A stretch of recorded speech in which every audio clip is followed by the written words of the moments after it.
Magandang umaga po mula sa Kapitolyo ng ating bansa. Narito po ang mga balitang nakalap ng Manila Public Information Office at ito ang Headline Manila.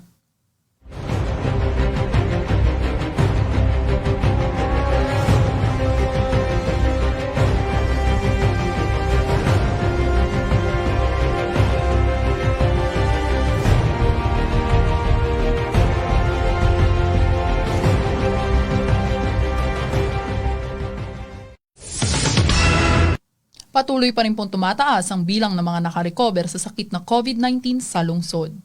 Ang ating pong active cases ngayong araw ay 331, ang total recoveries po ay 24,262 at ang ating total deaths ay 761. Para naman po sa ating district hospital bed capacity, ang ating pong occupancy rate ay 19%. Para naman po sa ating COVID-positive quarantine facilities, ang ating occupancy rate ay 56%. At sa atin naman pong suspect cases quarantine facilities, ang ating pong occupancy rate ay 41%. Ito po ang ating Manila Vaccination Plan. Malugod na ibinahagi ni Mayor Isko na patuloy na nangunguna ang lungsod ng Maynila para sa mass vaccination kontra COVID-19. Kaagapay ng pamahalaang nasyonal, inaasahan na dadating ang paunang bakuna sa Pebrero hanggang Marso. Nauna nang nakapaglaan ng pamahalaang lungsod ng 250 milyon at nakaantabay na mag-reallocate ng pondo hanggang 1 bilyon para sa Manila Vaccination Plan. Pumirma si Mayor Isko noong Lunes ng kontrata sa AstraZeneca para sa 800,000 dosage ng bakuna para sa 400,000 na katao. Layunin nito na tuluyang ibaba ang bilang ng mga kaso ng COVID-19 sa lungsod.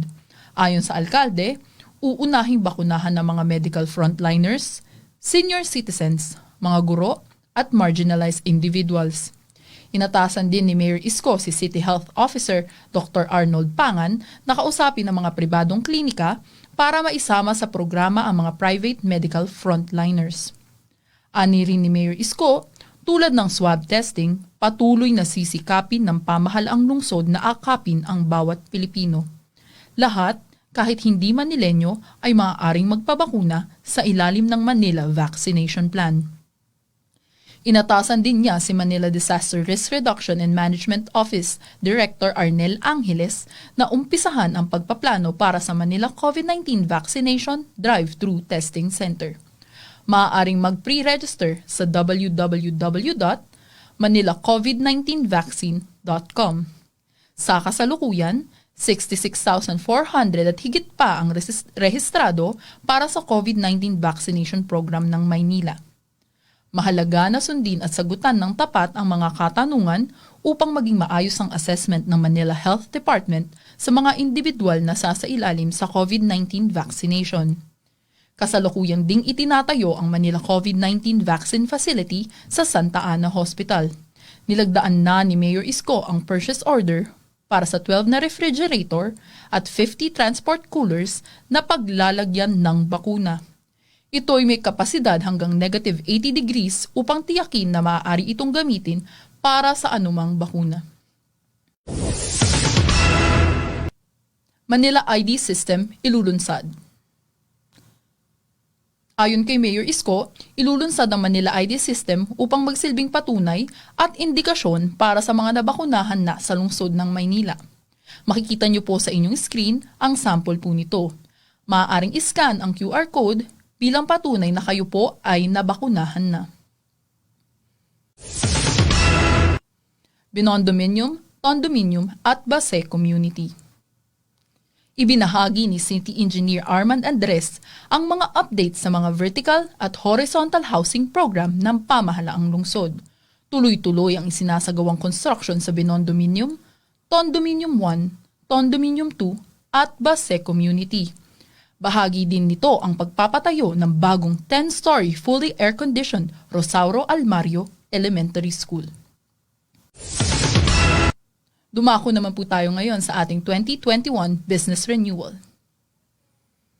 Kasalukuyang bukas ang Manila Business One-Stop Shop sa SM Manila, Cinema 7 to 12, 4th floor, at Simula ito January 4 hanggang January 20. Makakakuha ng 10% discount para sa mga negosyanteng magbabayad ng full payment ng business renewal bago mag-January 20.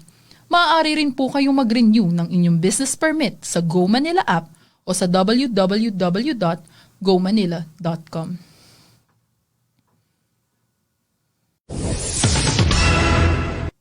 Narito naman ang updates para sa ating blended distance learning.